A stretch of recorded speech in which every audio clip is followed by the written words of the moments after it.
to the courage to be courageous.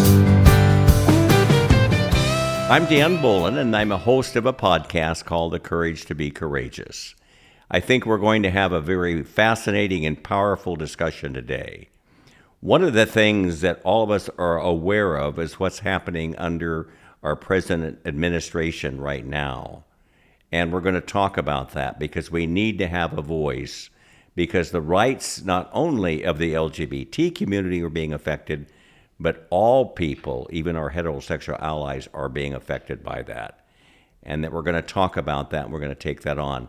And the reason I have such a fantastic guest, because he's a real expert on politics. He's been in the political arena pretty much his whole life.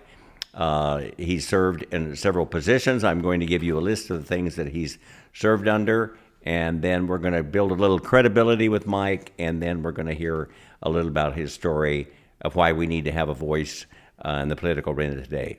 Okay, Mike Triggs is our guest. He was the youngest Republican county chairman in the nation in 1974. He was a Reagan-Bush president-elector. He was a former Republican candidate for the Iowa legislature in 1984. Held 2 presidential appointments in the administration of President George H.W. Bush. He worked for 2 Republican governors and former executive director of Minnesota Republican Party. He was also a co-chairman of Arizona Human Rights Fund Dinner and recently elected chairman of Democrats Abroad Ecuador. So you'll notice a switch from the Republican to a Democrat. And I want, Mike, welcome to our program. And I really want you to give us some insight as we start of why you went from being a Republican to a Democrat. I was outed as a gay man when I was managing a campaign for governor in Minnesota. At that time, I had tried to find more employment in the Republican Party, but after having been outed as a gay man, it was almost impossible. I moved to Arizona and worked for John McCain and Jeff Flake and some other Republicans there, and then moved back to Iowa. And when I was back in Iowa in 2012, I went to the Iowa State Fair, and I was visiting with the Republican state chairman. And I told him about my background in the Republican Party. I said that I objected to my party spending money trying to defeat members of the Iowa Supreme Court who had voted for gay marriage. And it was a unanimous decision by the Iowa Supreme Court. And we'd always had bipartisan members of the Supreme Court. And I just didn't think that the party should be spending money on that. And the state party chairman said, Mike, it sounds like to me that you'd be happier in the Democratic Party. So I went across the aisle and I just re-registered at the Democrats booth. And I've been a Democrat ever since. Now, Mike, you know where our history is right now. We're under the administration, and especially for the LGBT community, but also the heterosexual allies as well, is facing a lot of turmoil right now, and things are changing very quickly as we speak.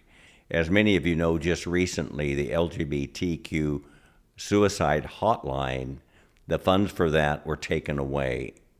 And you used to be able to call that and put in option 3, and now you can't. They've taken that away.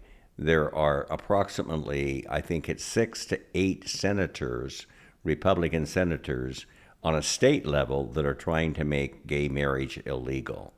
This is some of the things that I know that's going on right now.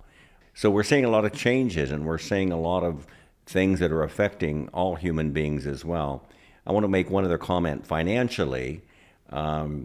Many of the Republicans who have voted for Trump have been hurt financially because of the tariffs that he raised on China. I was affected financially. Many of those who voted for him had been affected severely financially.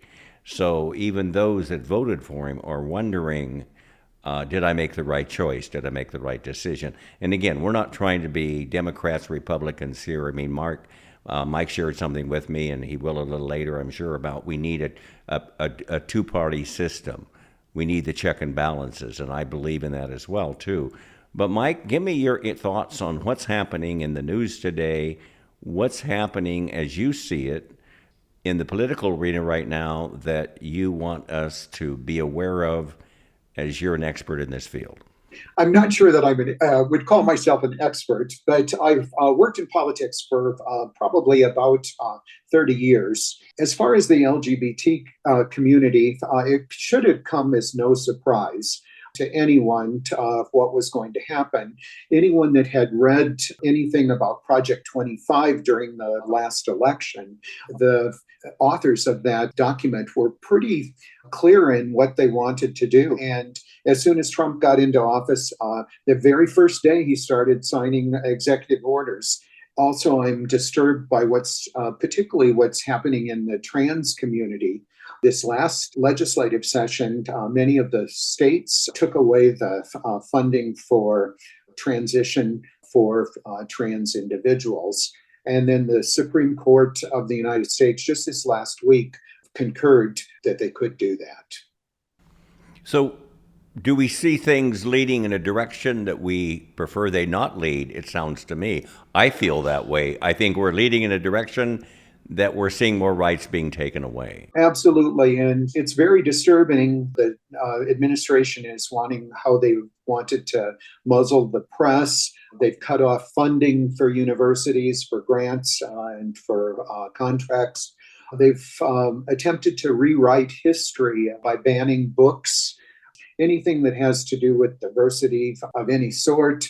We've definitely seen lots of rights that are being taken away. And I think that that's one of the reasons that so many people have turned out for the No Kings marches. But you had a tremendous amount of people turn out for Pride. In fact, here in Ecuador, we have about 10,000 people that will turn out next week for our Pride Parade. And that's out of what, in Ecuador, or your city? Is 600,000 people? Cuenca is about a city of about 600,000. Right. So for 10,000 people to show up is pretty significant. So, Mike, we're understanding where we're at. You've given some insight. I've given you my comments. What do we need to do about this? Well, I think it's very important that people get involved. And if they're not registered to vote, it's important that they do register. The only way that you really have a voice is if you're registered and you vote in elections.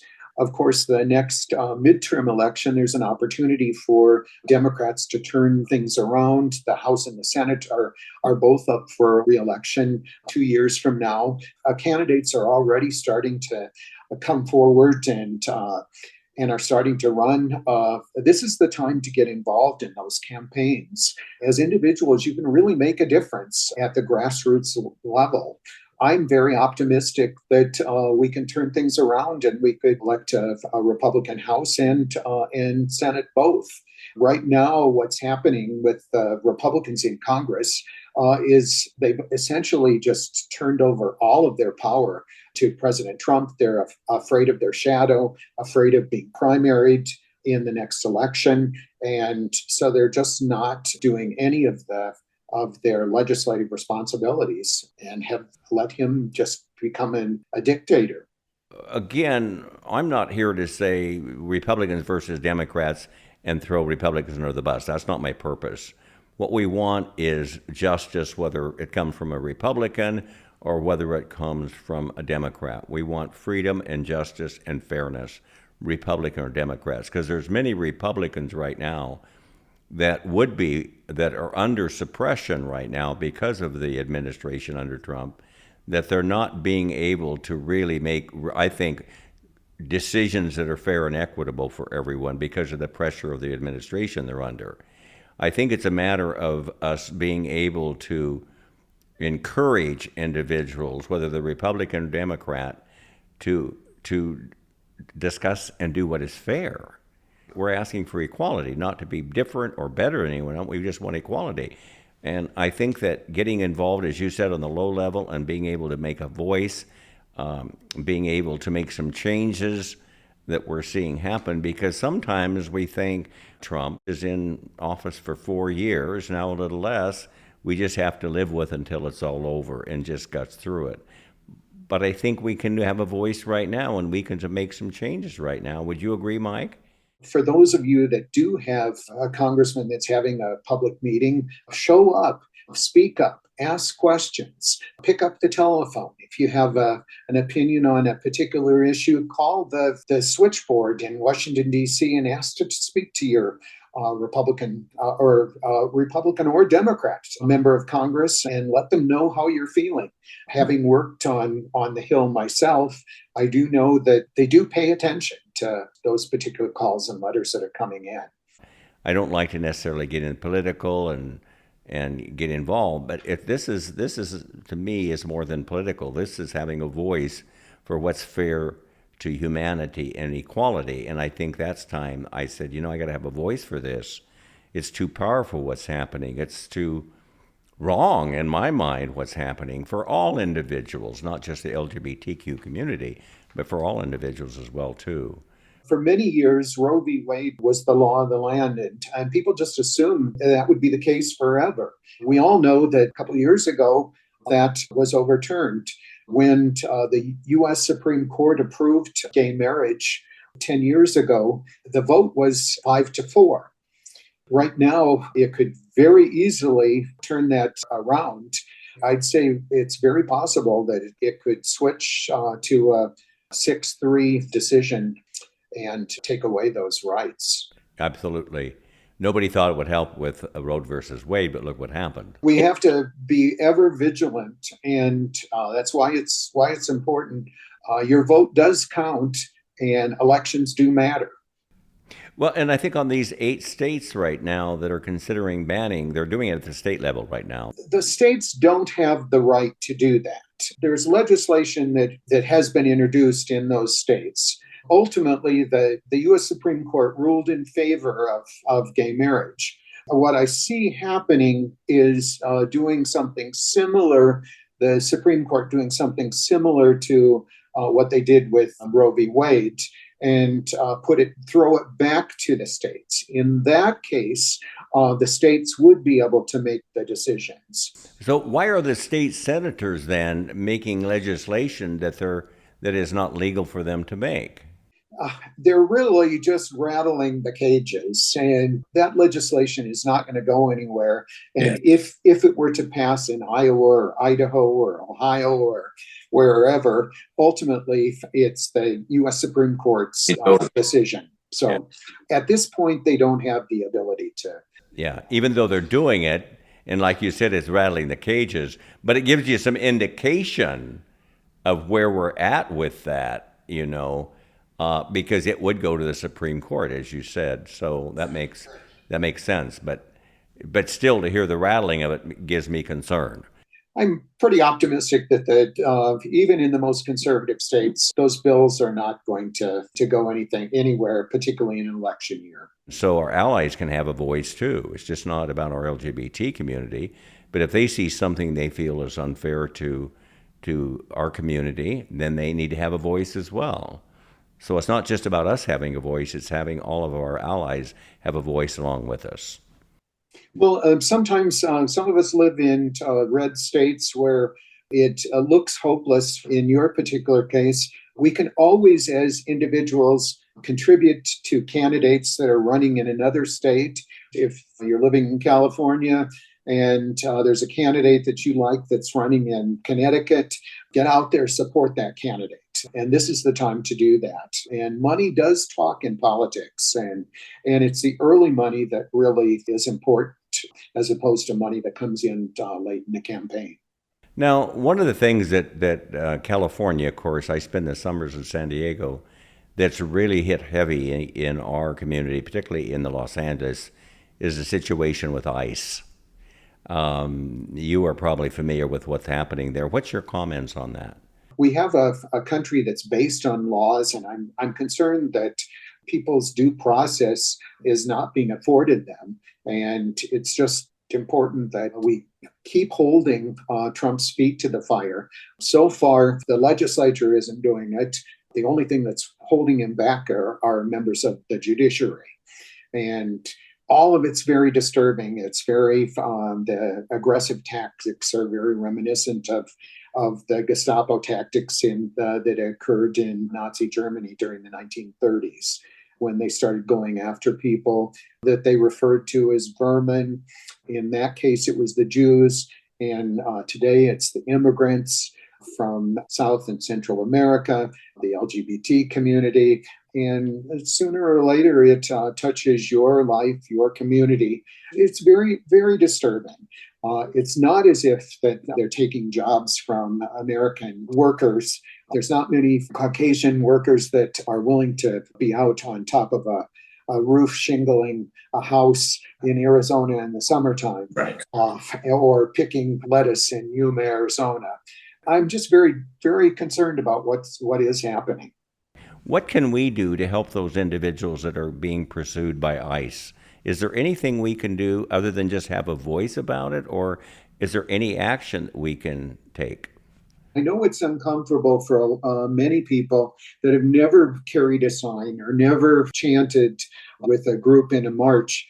But it's important for people to show up. If there were 13 million that showed up for the No Kings rallies around the country, the next time there needs to be twice that many. I think that it's important for people to show up at their city council meetings, at their school board meetings, to speak out, write letters to the editor. All of those things are things that don't cost any money, but are all things that do get noticed. We, a part of our organization called Frontrunners, when they had the No Kings event in San Diego, it was so packed we couldn't even get down. There was so many there, the roads were jammed, and we wanted to go down. We couldn't get down because it was so packed that we couldn't get down. And many of those were heterosexual allies. And they were not all gay people by any means. And I think, again, it's encouraging for all. You know, it's interesting when somebody gets affected financially with something, you know, they may not have a voice until all of a sudden they get affected financially by a policy that's passed. They all of a sudden get very worried and they want to have a voice. And I think we've all been impacted. I'm just saying for my own, I've been impacted financially by this administration. And I know a lot of Republicans have, many of them, actually all of them, if they have an investment portfolio IRA right now, it's their earnings. Some of them are trying to survive on their IRA when they retire. And some of it have dropped so bad right now because of the administration. And now they have a voice. And I want to encourage them to have a voice, a louder voice. And when we have a voice and we take care of our voice and make it louder, I believe change will come. It's not easy, okay, to have a voice, but it's also what America and what our democracy stands for, is having a voice of the people. That's what it stands for me. I know that a lot of people are considering moving abroad. We kind of saw the handwriting on the wall 2 years ago when leading up to the 2024 elections, and I was getting ready to retire. It was probably the best decision that I ever made. We are very happy. We have a very supportive gay community and religious community and expat community here in Cuenca. So for me, it was a good move. You're in Ecuador. You're having a voice for us today. I thank you for your voice. It's encouraging to hear that we can do something. Mike, it's such a pleasure always seeing you. We did a little research on your city, and what a beautiful city. It's very reasonable to live there. I checked that out, too. It is very reasonable. Yeah. Well, thank you, Mike. We appreciate your input. For those of you that would like to make a comment, we certainly want all comments, even though the comments may not agree with what we're saying. We want everybody to have a free voice on my podcast. Thank you, Mike. It's my pleasure. Take care and have a wonderful time in Ecuador. Absolutely. Thanks so much. And you're welcome to come visit anytime. Okay. Thank you so much, Mike. Take care. You bet. Bye. Bye-bye.